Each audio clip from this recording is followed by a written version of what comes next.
குயவன் வீட்டுக்கு எரேமியாவை அழைத்து கொண்டு போய் எரேமியாவுக்கு ஒரு காட்சியை காமித்து கொடுக்கிறார். அங்க ஒரு குயவன் வணைகிறான். வணைந்து அது கெட்டு போன பிறகு அதையே திரும்ப அந்த குயவன் கையில வணையப்பட்டு கொண்டிருந்ததும் எரேமியாட்ட ஆண்டவர் அடுத்து சொல்ற வார்த்தை, இதே போல நீங்க என் கைக்குள்ள இருக்கிறீங்க. ஆண்டவர் உடனே குயவனே பார்த்துட்டு இருக்க வைக்கல எரேமியாவை, அவரை பார்க்க வைக்கிறார். என்ன சொல்றன்னா, நீ அவன் கையில் இல்லை, நீ என் கையில் இருக்கிற.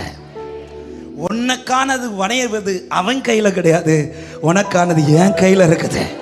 ஹல்லேலூயா.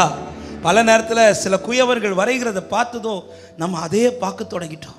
சிலருக்கு இந்த பூமியில் கொஞ்சம் வாசல் திறந்து மற்ற வழிகள் வழியாக வாசல் திறந்ததும் நம்முடைய கண்கள் அதை பார்க்க தொடங்குது. வார்த்தை வந்தது வானத்திலிருந்து, ஆனால் என்னுடைய காரியங்களும் வானத்திலிருந்து சந்திக்கப்படும் என்று விசுவாசிக்கிறவங்க கரங்களை தட்டி தேவனுக்கு மகிமை செலுத்துக பார்க்கலாம். வர வேண்டியது வர வேண்டியவரிடத்திலிருந்து வர வேண்டிய நேரத்தில் வந்து சேரும்.